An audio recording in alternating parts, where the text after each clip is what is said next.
से ही मोहन भागवत डर के भाग गया, 2% में भाग गया। 100 आते तो क्या होता आप सोचो।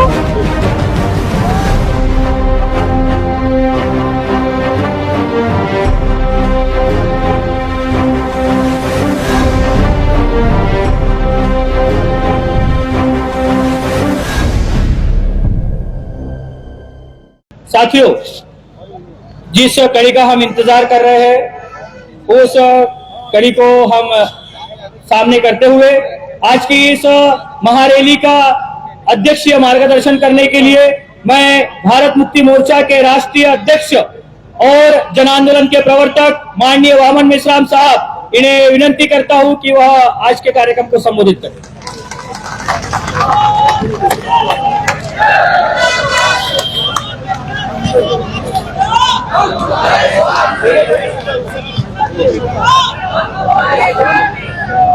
हेलो हेलो हेलो साथियों,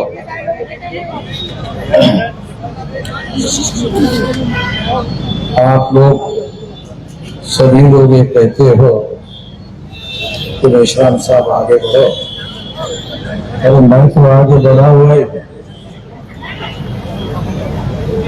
अगर मैं आगे नहीं बढ़ा होता तो तुम कम से कम पीछे क्यों आते? मैं आगे बढ़ा हुआ हूँ, इसीलिए ना तुम पीछे आए हुए हो। नेतृत्व करने वाले जो व्यक्ति होते हैं उनको हमेशा आगे रहना पड़ता है। वो आगे रहता है तभी लोग पीछे उसके लगते हैं। साथियों, कुछ बातें हैं जिस पर मैं आज के मौके पर आप लोगों को समझाना चाहता हूं।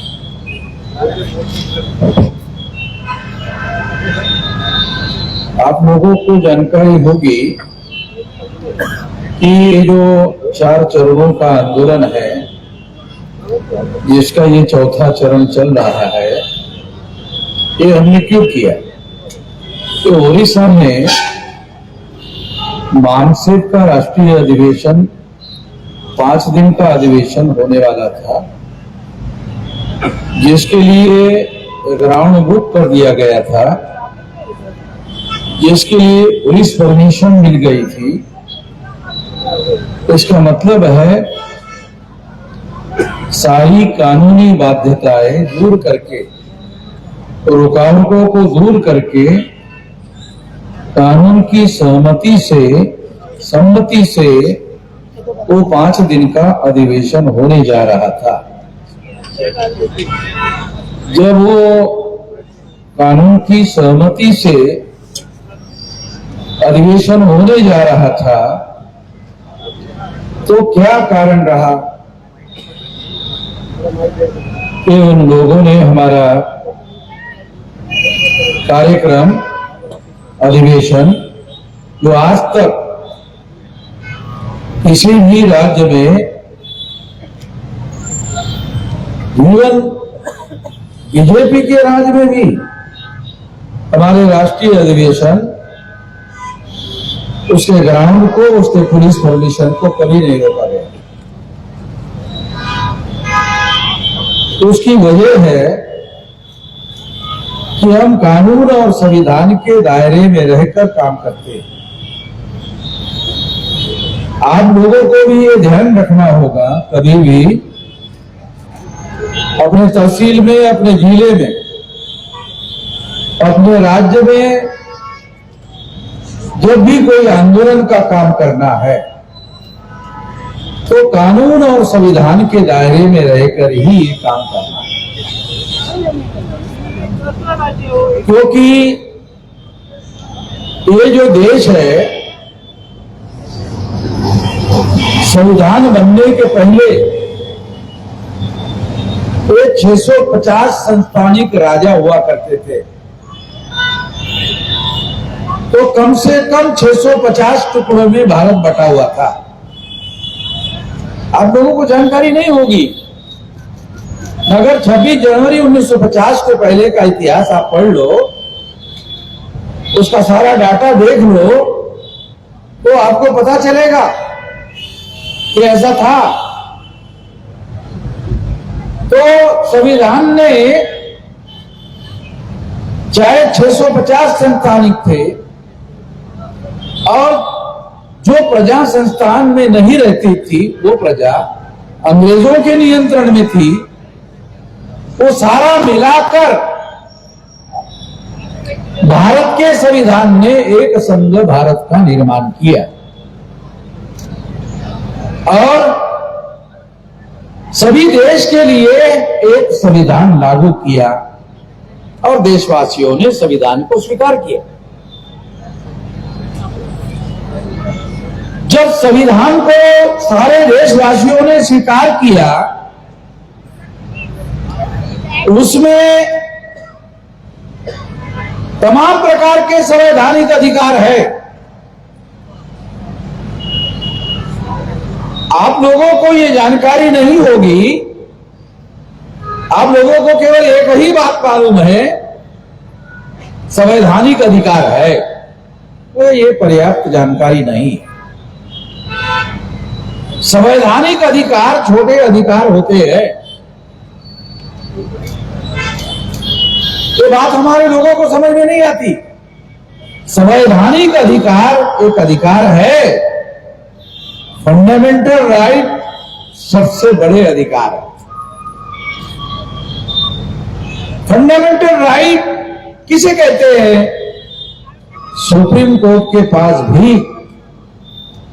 इसको रद्द करने का अधिकार नहीं है। सुप्रीम कोर्ट के अधिकार इमरजेंसी में केवल स्थगित किए जा सकते हैं। तो जिस इंदिरा गांधी ने इमरजेंसी लगाकर मौलिक अधिकार को कुछ दिनों के लिए स्थगित किया था, जनता ने इंदिरा गांधी की सत्ता को खत्म कर दिया। चुनाव बाद जब इमरजेंसी के बाद चुनाव हुआ था तो जनता ने मौलिक अधिकार के उल्लंघन के आरोप में इंदिरा गांधी की सत्ता को खत्म किया, क्योंकि ये स्वतंत्रता का अधिकार है। इसलिए इस बात को हम लोगों को समझना बहुत ज्यादा जरूरी है। आर्टिकल 19 के तहत हम लोग वहां अधिवेशन कर रहे थे, उसका ग्राउंड बुक था, उसकी पुलिस परमिशन थी, सब कुछ था। सब कुछ होने के बावजूद भी क्यों रद्द कर दिया? आप लोगों को भी थोड़ा समझने के लिए दिक्कत हो रही हो, ये सब कुछ परमिशन पहले से था, तो ये रद्द क्यों कर दिया? वो जो अधिवेशन था, परमिशन तो पहले मिल गई थी, पर्चा बाद में हमने निकाला। तो पर्चे में एक टैगलाइन थी, पर्चे में सबसे ऊपर में जो पर्चा हमने निकाला था उसके सबसे ऊपर में लिखा था, यह अधिवेशन ओबीसी की जाति आधारित गिनती के लिए समर्पित किया जाता है। आप लोग ध्यान नहीं देते, वो लोग ध्यान देते। आप लोगों को उसका महत्व समझ में नहीं आया। मैंने लिखा, मुझे समझ में आता इसीलिए लिखा। आपने पढ़ा और छोड़ दिया। हाँ ठीक है, बहुत सारे सेंटेंस है, उसमें एक सेंटेंस ये भी है, ऐसा ही आपने मान लिया, मगर वो सेंटेंस नहीं था। वो ओबीसी की जाति आधारित गिनती के लिए ये 5 दिन का अधिवेशन समर्पित है। तो इससे उन लोगों को मैसेज गया, अरे दिल्ली में हमारी सरकार ओबीसी के लोगों को मूर्ख बनाकर ही तो हमने बनाई हुई है, और ये अधिवेशन उनको जागृत करने की बात कर रहा है। अगर ये लोग जागृत हो जाते हैं, ओबीसी के लोग जागृत हो जाते हैं, तो अगली बार सेंट्रल में बीजेपी की सरकार आने वाली नहीं है। ये सोचकर उन्होंने उस अधिवेशन का परमिशन रद्द कर दिया। अधिवेशन का परमिशन रद्द कर दिया। इस वजह से वाहन विश्राम रुक जाएगा, है? रुक जाएगा। मूर्खता की भी हद होनी चाहिए, मूर्खता की हद होनी चाहिए। थोड़ा बहुत मूर्ख होना चाहिए, मगर मूर्खता हद में होनी चाहिए, ज्यादा मूर्ख नहीं होना चाहिए। तो उन लोगों को लगा कि ऐसा करेंगे, रोक देंगे। हमने जिस दिन उन्होंने लेटर निकाला उसी दिन मैंने वीडियो बना के ऐलान कर दिया कि इसके विरोध में सारे देश भर में आंदोलन किया जाएगा। 4 चरणों का आंदोलन किया जाएगा, 4था चरण चल रहा। और ये भी हम जानते थे कि ये उड़ीसा में जो बीजेपी की सरकार है, ये जो उड़ीसा सरकार के लोगों ने ये फैसला नहीं लिया, उनकी इतनी औकात नहीं है। अगर उनकी ज्यादा औकात होती तो परमिशन ही नहीं देते, परमिशन ही नहीं देते। परमिशन दिया, इसका मतलब हमारे सामने उनकी औकात ज्यादा नहीं थी, तो परमिशन दे दिया। तो इसलिए हमको समझ में आया कि हमसे ज्यादा औकात रखने वाले जो लोग हैं, कम से कम इस देश में तो आरएसएस वाले ही लोग हैं, क्योंकि हमारी सरकार नहीं है, इसलिए हम मान रहे कि हमारे से थोड़ी ज्यादा औकात है। तो लोकतंत्र में 5 साल के लिए अगर किसी की कोई औकात होती है भी, 5 साल के लिए, हमेशा के लिए नहीं होती है। तो जैसे लोकतंत्र में उनकी 5 साल में सरकार आई है, हमारी भी आ सकती है।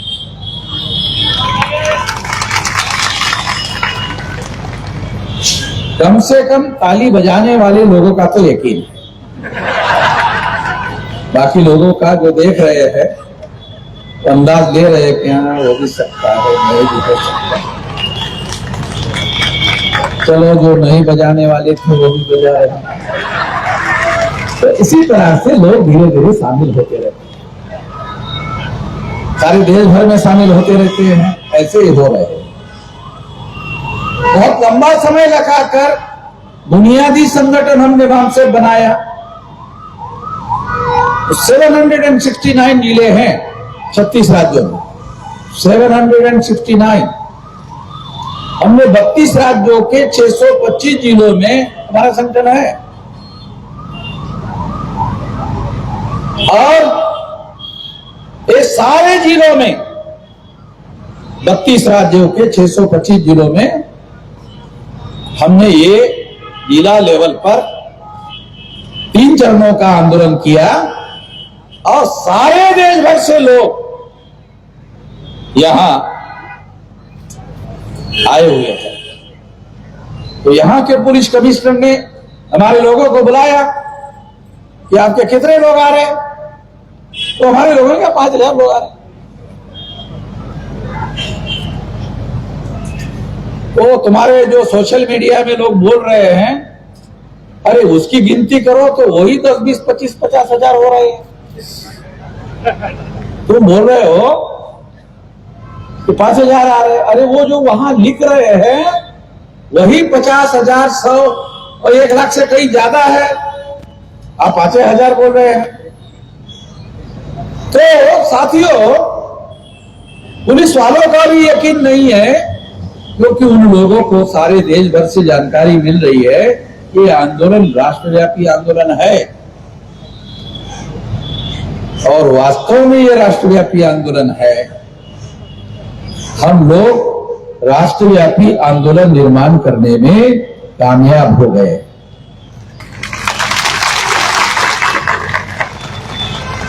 अब हमको आगे क्या करना है? तो सबसे बड़ा मुद्दा हमारा ये है कि ओबीसी की जातीय आधारित गिनती, ये हमारा पहले नंबर का मुद्दा है। मगर ये जो पहले नंबर का मुद्दा है, ये मुद्दा तभी पहले नंबर का मुद्दा बन सकता है जब ईवीएम मशीन का बंदोबस्त किया जाएगा।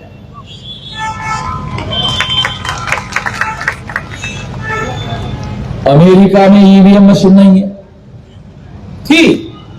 यूरोप में ईवीएम मशीन नहीं है, थी। सारे दुनिया में ईवीएम मशीन नहीं है, और जहां थी वहां सारे देश के लोगों ने बैलेट पेपर लाए। टेक्नोलॉजी का अगर अध्ययन किया जाए तो भारत अमेरिका से आगे है टेक्नोलॉजी में। कोई नहीं माने, कोई इस बात को मानने के लिए राजी नहीं है कि भारत के पास अमेरिका से आगे टेक्नोलॉजी है। नहीं, भारत के पास अमेरिका से आगे टेक्नोलॉजी नहीं है। अमेरिका के पास ही भारत से आगे टेक्नोलॉजी है।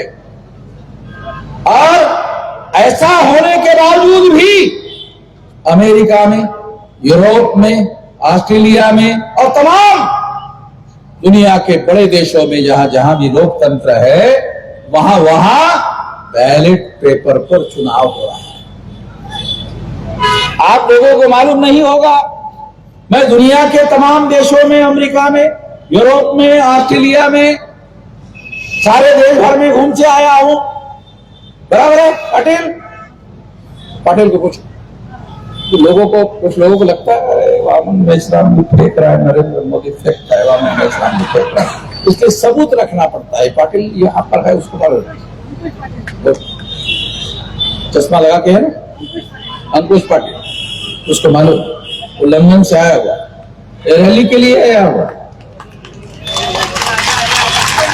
तो हाँ, तो साथियों, ये हमारा जो आंदोलन है उसकी शाखाएं अमेरिका में है, यूरोप में है, ऑस्ट्रेलिया में है और तमाम देशों में इसकी शाखाएं हैं और वहां हमारे कार्यक्रम चलते रहते हैं।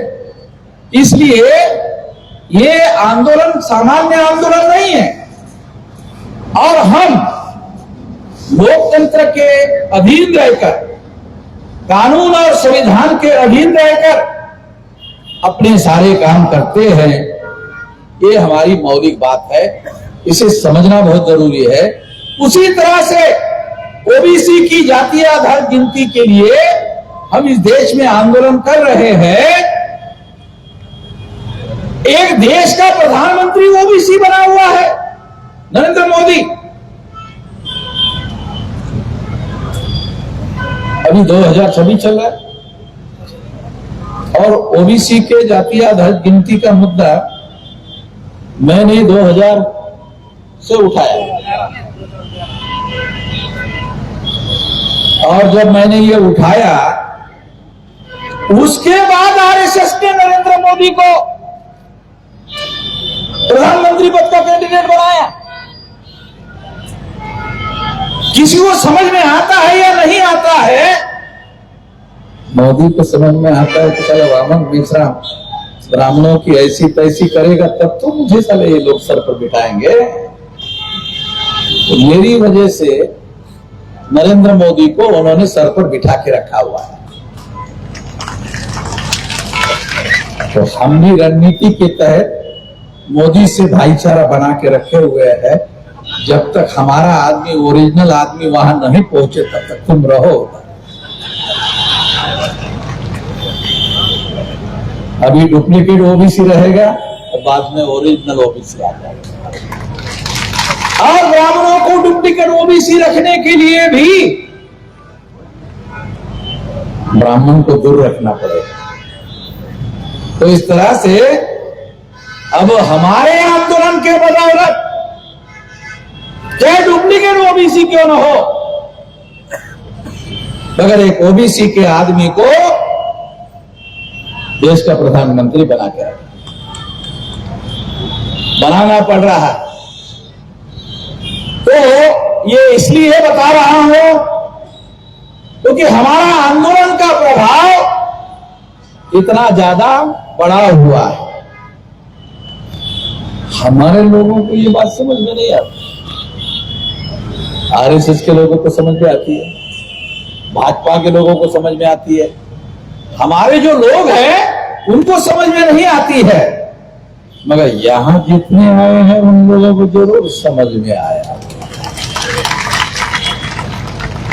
अब जो आए हैं उनको समझ में आया हुआ है, जिनको समझ में नहीं आया है वो एक एक आदमी, एक एक 100 आदमी अपने अपने इलाके में तैयार करे। अगर एक एक 100 आदमी, एक एक आदमी तैयार करे तो 2030 तक का हमारा टारगेट है। टारगेट क्या है? 6 लाख गांव में हमारा आंदोलन हमको पहुंचाना है। 6 लाख गांव में, ध्यान रखो, आप लोगों को टारगेट दे रहा हूं, 6 लाख गांव में आंदोलन पहुंचाना है और 15 लाख बूथ पर आंदोलन पहुंचाना। गांव और बूथ का फर्क क्या है? 1200 वोटर का एक बूथ होता है। किसी गांव में 2 बूथ हो सकते हैं, 3 बूथ हो सकते हैं। तो एक 15 लाख बूथ है और एक भौगोलिक नेटवर्किंग 15 लाख बूथ का, और दूसरा है social networking, schedule caste, most backward schedule caste, extreme backward schedule caste, schedule tribe, most backward schedule tribe, nomadic tribe, MBC, OBC और इनसे बनी हुई माइनॉरिटी, मुस्लिम, सिख, ईसाई, बुद्धिस्ट, जैन, लिंगायत, 14 सामाजिक समूहों के लोग। अगर ऐसा 15 लाख इंटू 14 करो तो ये समूह हो जाते हैं 2 करोड़। 2 करोड़ सामाजिक समूह जो है इसको हमको संगठित करना है। 140 करोड़ को नहीं करना है, केवल 2 करोड़ सामाजिक समूहों को अगर आप इकट्ठा कर लेते हो तो हमें आंदोलन करने के लिए और आंदोलन को जन आंदोलन बनाने के लिए जितने करोड़ लोग चाहिए उतने करोड़ लोग मिल जाएंगे। गांधी जी ने जब 9 अगस्त 1942 को आंदोलन चलाया था और उस आंदोलन को जन आंदोलन में रूपांतरित किया था, केवल 3 करोड़ लोग थे। 3 करोड़ लोगों ने गांधी जी के आंदोलन में हिस्सेदारी ली, आंदोलन जन आंदोलन हो गया था और जन आंदोलन करने की वजह से अंग्रेज लोग भारत छोड़कर चले गए। अगर हम लोग इसी तरह से जन आंदोलन निर्माण करते हैं, इसी तरह से जन आंदोलन निर्माण करते हैं तो हम भी आजाद हो जाएंगे। तो हमारा लक्ष्य आजादी का, ये ध्यान रखो। 15 अगस्त 47 को हमारे लोग आजाद नहीं हुए, ब्राह्मण लोग अंग्रेजों से आजाद हुए। 15 अगस्त 47 को ब्राह्मण अंग्रेजों से आजाद हो गया। ब्राह्मणों से मूल निवासी आजाद नहीं हुआ। ब्राह्मण भी अंग्रेजों की तरह विदेशी था, मगर एक विदेशी ने दूसरे विदेशी के विरोध में आंदोलन चलाया तो हमारे लोग उस समय के लिए भ्रम में पड़ गए कि ये विदेशियों को भगाने का आंदोलन कर रहे हैं, ये भी मूल निवासी होंगे इसीलिए तो विदेशियों को भगा रहे हैं। भ्रम में पड़ गए। जब मैंने मूल निवासियों का आंदोलन शुरू कर दिया तब लोगों को समझ में आया कि मूल निवासी आजाद नहीं हुआ। मूल निवासियों को आजाद करने का आंदोलन चलाना बाकी है, इसलिए मूल निवासियों का आजादी का आंदोलन शुरू कर दिया गया है।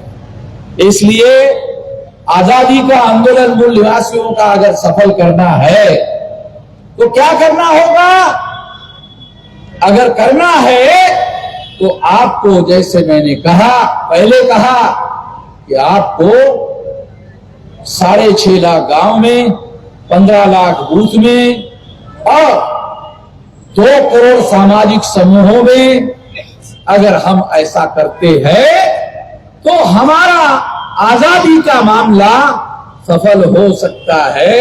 ये काम हमको करना होगा, ये बात हमको ध्यान रखना होगा।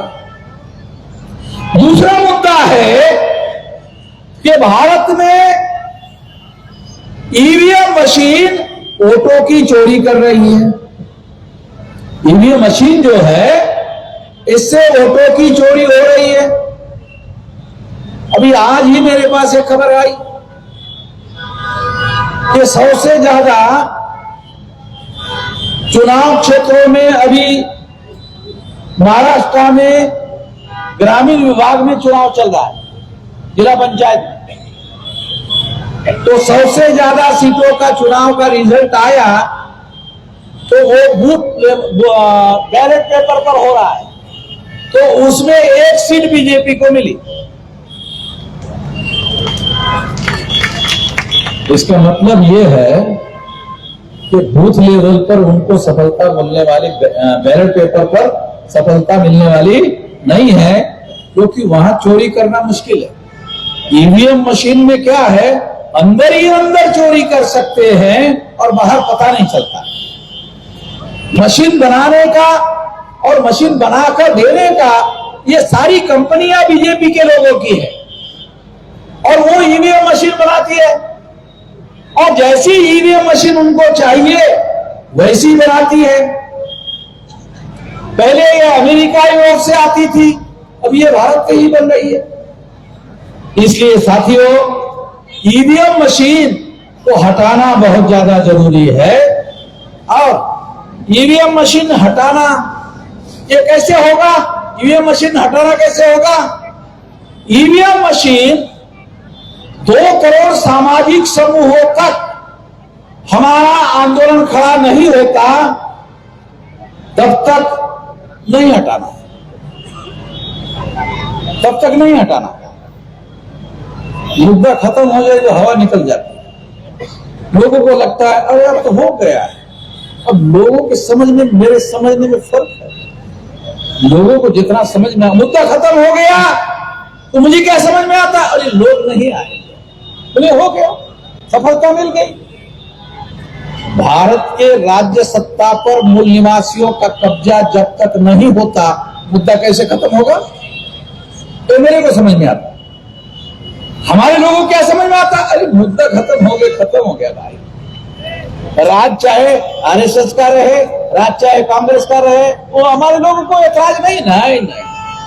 हमारे लोगों का राज जब तक नहीं आएगा तब तक वास्तविक मुद्दा समाप्त होने वाला नहीं है।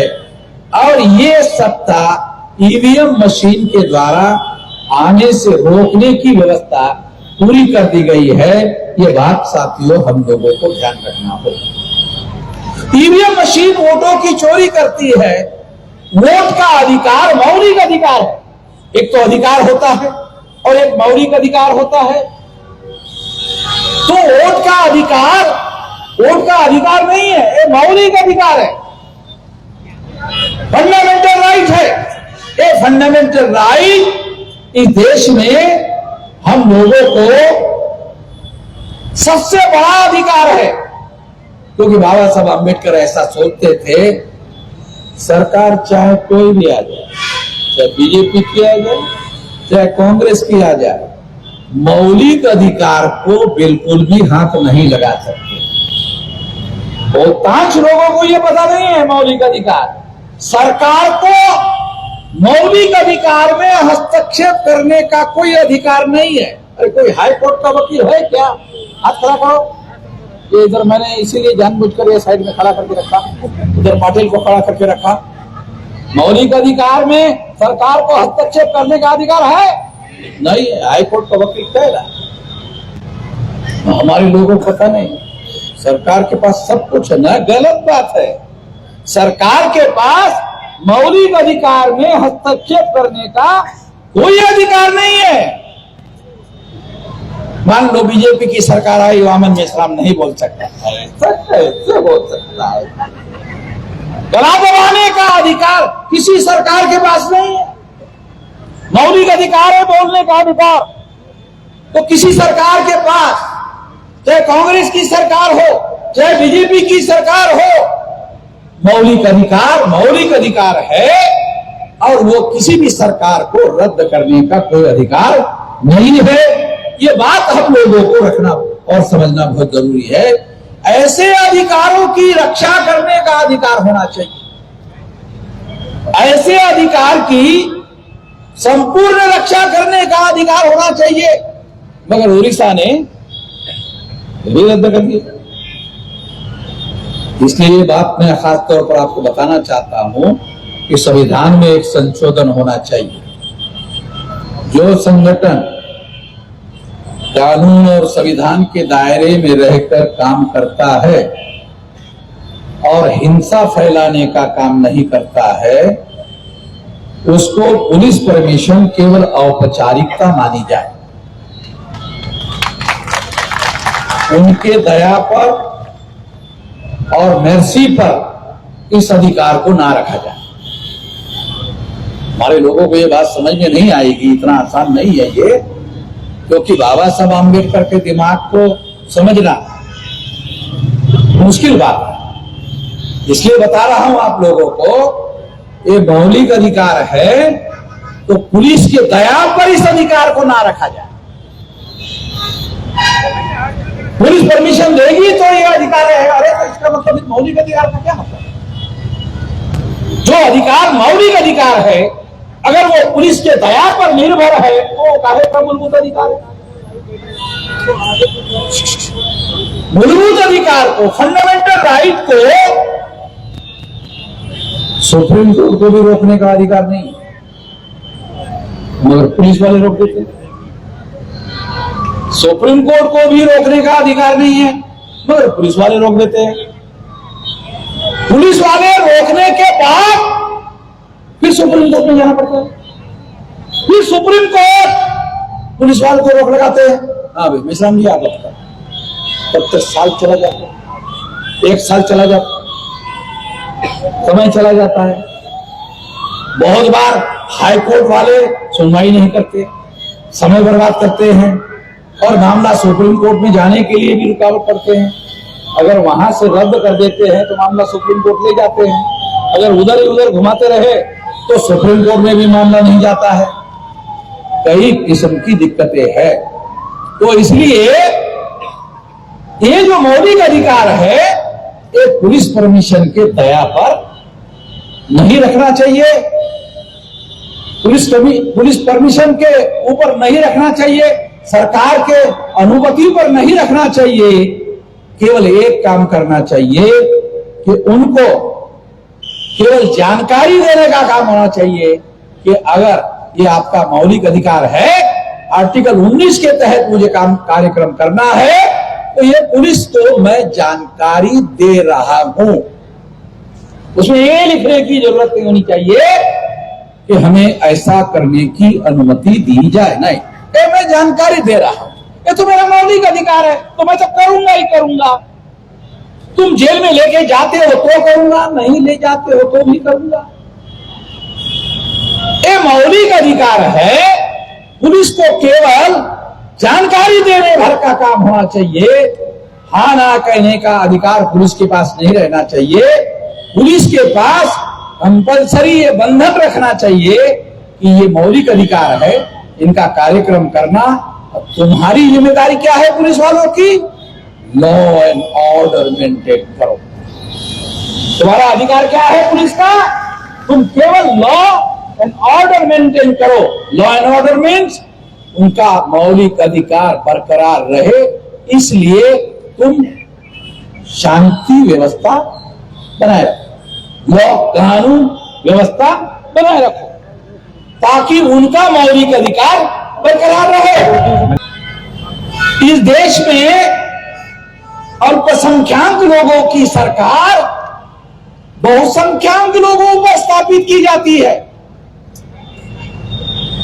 देश में 3.5% ब्राह्मणों की सरकार या तो विरोधी पार्टी की सरकार 3.5% की, और जो गवर्नमेंट है वो वो भी उन्हीं की।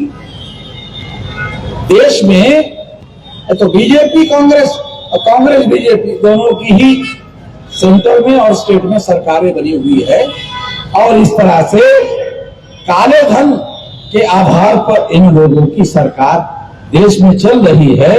तो आने वाले समय में काले धन के विरोध में, जैसे ये अभी हमने भारत बंद का कार्यक्रम चलाया और यहां नागपुर में जिस तरह से सारे देश के लोग यहां आए, वैसे काले धन के लिए भी हम लोग देशव्यापी आंदोलन करेंगे।